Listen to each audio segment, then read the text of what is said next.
بسم اللہ الرحمن الرحیم۔ 80 وائس کے ناظرین کو دل کے گہرائیوں سے خوش آمدید اور خلوص بھرا سلام۔ پلیز آپ سب سے ریکویسٹ ہے کہ میرے چینل کو سبسکرائب کیجئے۔ آج میں آپ کو حضرت مریم علیہ السلام کا قصہ بیان کروں گی۔ قرآن کریم میں حضرت مریم کا ذکر کئی جگہ آیا ہے، خصوصاً سورۃ مریم میں اس کا ذکر زیادہ ہے۔ آپ کے پیدا ہونے سے پہلے آپ کی والدہ نے اللہ تعالیٰ سے منت مانی کہ میرے ہاں اولاد ہوگی تو اس سے دنیا کا کوئی کام نہ لوں گی اور اسے اللہ تعالیٰ کی نظر کروں گی تاکہ تمام عمر عبادت الہی کرتا رہے۔ مگر جب لڑکے کی جگہ حضرت مریم پیدا ہوئی تو آپ کی والدہ کو بہت رنج ہوا کہ اب میں اپنی منت کیسے پوری کروں۔ میرے ہاں تو لڑکی ہوئی ہے، مگر اللہ تعالیٰ نے انہیں قبول کیا۔ آپ کی والدہ نے کہا کہ میں ان کا نام مریم رکھتی ہوں اور اس کو اور اس کی اولاد کو شیطان مردود سے اللہ کی پناہ میں رکھ دیتی ہوں۔ ان کو حضرت زکریا کی نگرانی میں دے دیا۔ یہ ہر وقت مسجد کے محراب میں بیٹھی عبادت کرتی رہی۔ اللہ تعالیٰ ان کو بے موسم پھل کھانے کو دیتا۔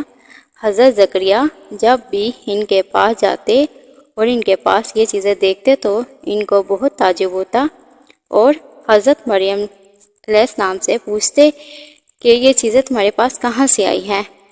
حضرت مریم جواب دیتی کہ یہ سب اللہ تعالیٰ کی طرف سے ہے، وہ جسے چاہتا ہے بے حساب رزق دیتا ہے۔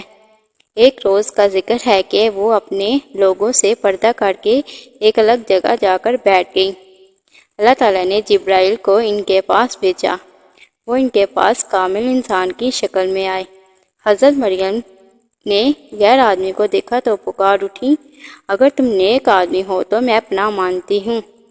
فرشتے نے کہا کہ میں تمہارے رب کی طرف سے بھیجا گیا ہوں کہ تمہیں پاک لڑکا دوں، اس کا نام مسیح ہوگا، وہ دنیا اور آخرت میں معزز اور اللہ کے نیک مقرب بندوں میں سے ہوگا، جھولی میں اور بڑا ہو کر لوگوں سے باتیں کرے گا اور نیک بچوں میں سے ہوگا۔ حضرت مریم نے کہا میرے ہاں لڑکا کیسے ہو سکتا ہے، مجھے کسی آدمی نے چھوا تک نہیں اور میں بدکار بھی نہیں ہوں۔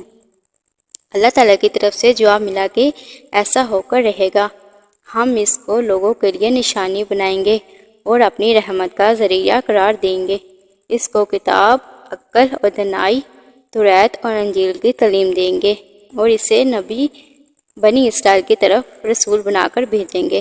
اس کے بعد جبرائیل نے ان کے گریبان میں پھونک مار دی جس سے حضرت مریم کو حمل ہو گیا۔ وہ دو ایک مکان میں چلی گئیں۔ انہیں درد ہوا اور وہ اس درد کی وجہ سے کھجور کے ایک درخت کے نیچے چلی گئی اور انہیں آواز آئی کہ تم غم نہ کر، رب نے تیرے پاس پانی کا چشمہ بہا دیا ہے اور کھجور کی جڑ پکڑ کر اپنی طرف ہلا، تجھ پر پکی پکی کھجوریں گر پڑیں گی تو کھجور کھا اور چشمے کا پانی پی، بیٹے کو دے کر اپنی آنکھیں ٹھنڈی کر، پھر اگر کسی آدمی کو اعتراف کرتا دیکھ تو کہہ دینا کہ میں نے رب کے لیے روزے کی منت مانی ہے، اس لیے میں کسی سے بات نہ کروں گی۔ حضرت مریم اپنے بچے کو لے کر قوم کے پاس آئی تو انہوں نے دے کر کہا کہ تو نے بہت برا کام کیا، تیرا باپ اور تیری ماں دونوں میں سے کوئی بھی بدکار چلن نہ تھا۔ اپنے بچے کی طرف اشارہ کیا، مگر ان لوگوں نے کہا کہ ہم اس گود کے بچے سے کس طرح بات کریں۔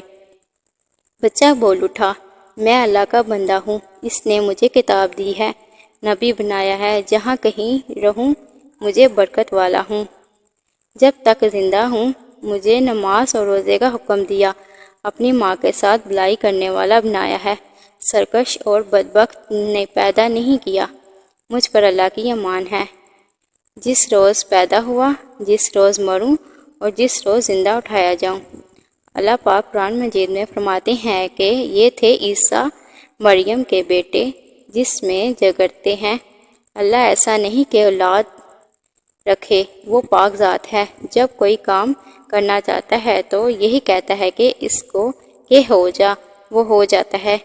عیسائی کہتے ہیں کہ حضرت عیسیٰ علیہ السلام خدا کے بیٹے ہیں۔ اللہ تعالیٰ نے اس کو اعتراف جھوٹ بہتان قرار دیا اور جو ٹھیک بات تھی وہ بتا دی۔